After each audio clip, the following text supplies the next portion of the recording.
This is Dr. Chitra working as tutor in the Department of Physiology, Sree Balaji Medical College and Hospital. Today, my topic will be on gastric secretion, and the learning objective for today's class will be I'll be describing about the parietal cell, enumerating the details about the mechanism of hydrochloric acid secretion, discussing the phases of gastric secretion and its regulation in detail. So, we all think that stomach secretes only the hydrochloric acid, but not. The stomach has both exocrine as well as endocrine secretion. The exocrine secretion of the stomach is gastric juice and the endocrine secretion is gastrin hormone. The gastric juice has 99% of water and 1% of solids. Of the 1% of solids, it has both organic as well as inorganic substances. The inorganic substances are hydrochloric acid, sodium, chloride and other ions. And the organic substances are enzymes and intrinsic factor and the mucus which is secreted by the gastric glands. Apart from all the other inorganic substances, hydrochloric acid is the most important inorganic substance which is secreted by the gastric gland, and it is produced by the parietal cells. Along with this hydrochloric acid, parietal cells also secretes the intrinsic factor which is essential for the absorption of vitamin B12. Now let's see about the parietal cell structure. The parietal cells has nucleus which produces the genetic materials informations, and it has the mitochondria which provides the energy for the cell, and it has the endoplasmic reticulum which synthesizes the intrinsic factor, and the Golgi body which packs and stores the intrinsic factors. There are tubular vesicles which reserves as the reservoir for the proton pumps. Now let's see about the hydrochloric acid secretion. For the hydrochloric acid to get secreted, we need two major ions, that is the hydrogen ion and the chloride ion.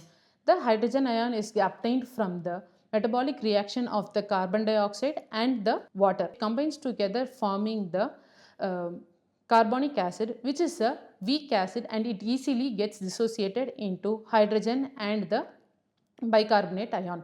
This hydrogen ion is then pushed into the gastric lumen via the hydrogen and the potassium ATPase pump, which is also known as the proton pump. Via this pump, the hydrogen is pushed into the gastric lumen.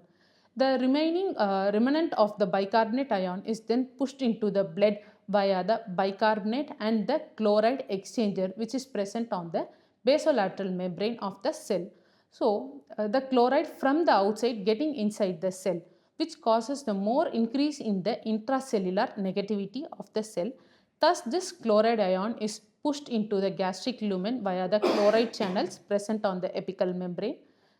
In the intercanalicular space, the hydrogen and the chloride ion combines forming the hydrochloric acid.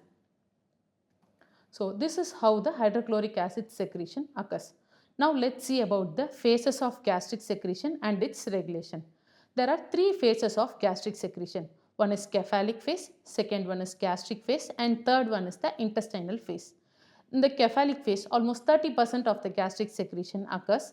In gastric phase, almost 60% of the gastric secretion occurs, and in intestinal phase, 10% of the gastric secretion occurs. So, the cephalic phase, the smell, taste and the thought of food or even the mastication of food is the major stimuli for the cephalic phase. These stimuli stimulates the cerebral cortex and the hypothalamus. These both stimulates the vagal nuclei which is present in the medulla, causing the gastric gland to secrete more of hydrochloric acid.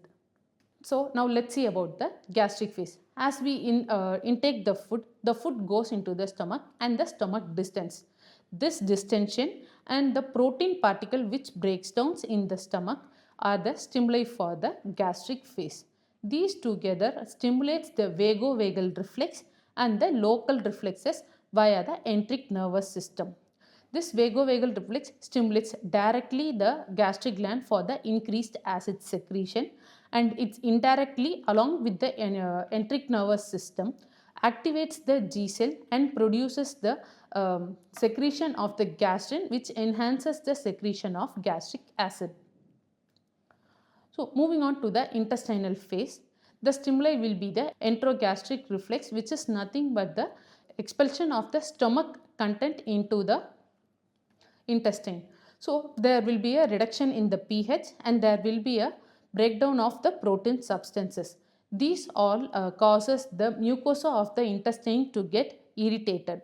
So this irritation stimulates the sympathetic nervous system, vagus nerve and the local hormones such as cholecystokinin, pepsin and the stomatostatins. This sympathetic nerve stimulates and the vagus inhibits and the local hormones are the inhibitory hormones. All these together inhibits the gastric secretion. Thus, when there is no food in the stomach acid secretion will be reduced.